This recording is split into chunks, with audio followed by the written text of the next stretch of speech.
अनेकदा आपल्याकडं लोकशाहीवर, समाजवादावर या सगळ्या संकल्पना आहेत राज्यशास्त्रातल्या आणि दैनंदिन व्यवहारातल्या सुद्धा.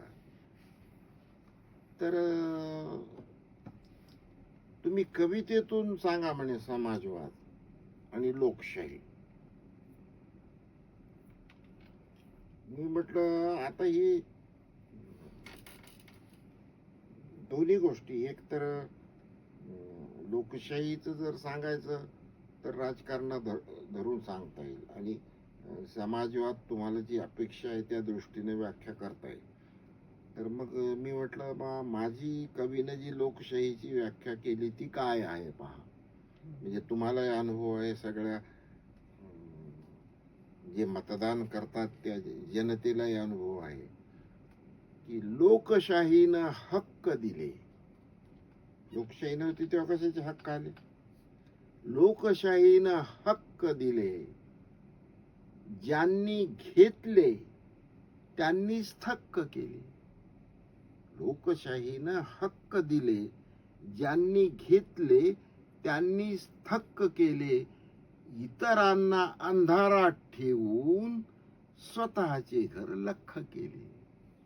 म्हणजे काय काय लोकशाहीत घडू शकतं, लोकशाहीला अभिप्रेत काय असतं आणि घडत काय चाललेलं आहे, ही एक व्याख्या आहे. पण समाजवाद, तर समाजवादाची व्याख्या काय करावी? तर माझ्या मनात विचार आला की एखाद्या मुलीच्या गालावर जर तीळ असेल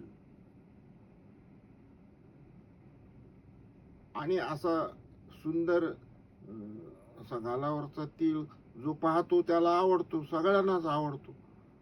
आता तीळ तर एकच आहे, मग काय करावं? मग त्याच्यातून मी म्हटलं ह्याच्यातून आपल्याला समाजवाद काढता येईल. म्हणजे समाजवाद कोणत्या दिशेनं चाललेला आहे हे लक्षात येईल तुम्हाला.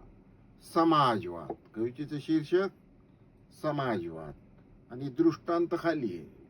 दृष्टांतातून समाजवादाची व्याख्या केली. गालावरचा तीळ तिनं दिला सातांना. गालावरचा तीळ तिनं दिला सातांना, प्रत्येकाचा ओठ तिच्या गालाकडे येताना नाही झाली वादावादी. कारण आपल्याकडे म्हण आहे की एक तीळ 7 जणांनी वाटून खाल्ला पाहिजे, पण हाता गालावरचा तीळ आहे, कसं करायचं? गालावरचा तीळ तिनं दिला सातांना, प्रत्येकाचा ओठ तिच्या गालाकडे येताना नाही झाली वादावादी, तिचा गाल समाजवादी, तिचा गाल समाजवादी. त्याच्यामुळं इक्वल डिस्ट्रीब्युशन हे समाजवादाचं धोरण आहे. म्हणजे अशा दृष्टीने सुद्धा आम्ही पॉलिटिकल कॉन्सेप्ट एका वेगळ्याच दृष्टांतामधून सांगतो.